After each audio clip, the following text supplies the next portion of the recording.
48-ci sual. Assalamu alaykum ustoz. Oyat va hadislarda naqshi musiqa to'g'riliq qanday buyruqlar bor?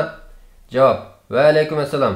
Naqshi musiqining mazmuni, ta'siri va o'rindalgan muhitga qarab hukmi farqli bo'ladi.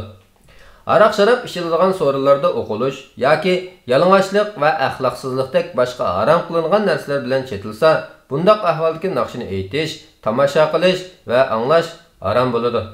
Mana shundoq sharoitda o'qilgan naqshini aytgan va anglaganlarni payg'ambar alayhissalom qattiq ogohlantirib, ummatimdan bir qism kishilar musiqilar bilan ayol naqshlar o'yin ko'rsatgan yerlarda o'ltirib, aroqni har xil ismlar bilan atab ichmay qolmaydi.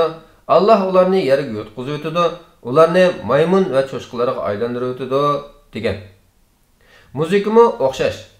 Ba'zi hadislarda dab chelish, qo'shoqlarni aytish kelgan. Masalan, Hazrati Oysha radhiyallohu anha deydi-ki, Qurban hayit kunlarining birida biz Minadagi chaqda yenimda ikki qiz dab chelib naqsh o'qiyotdi.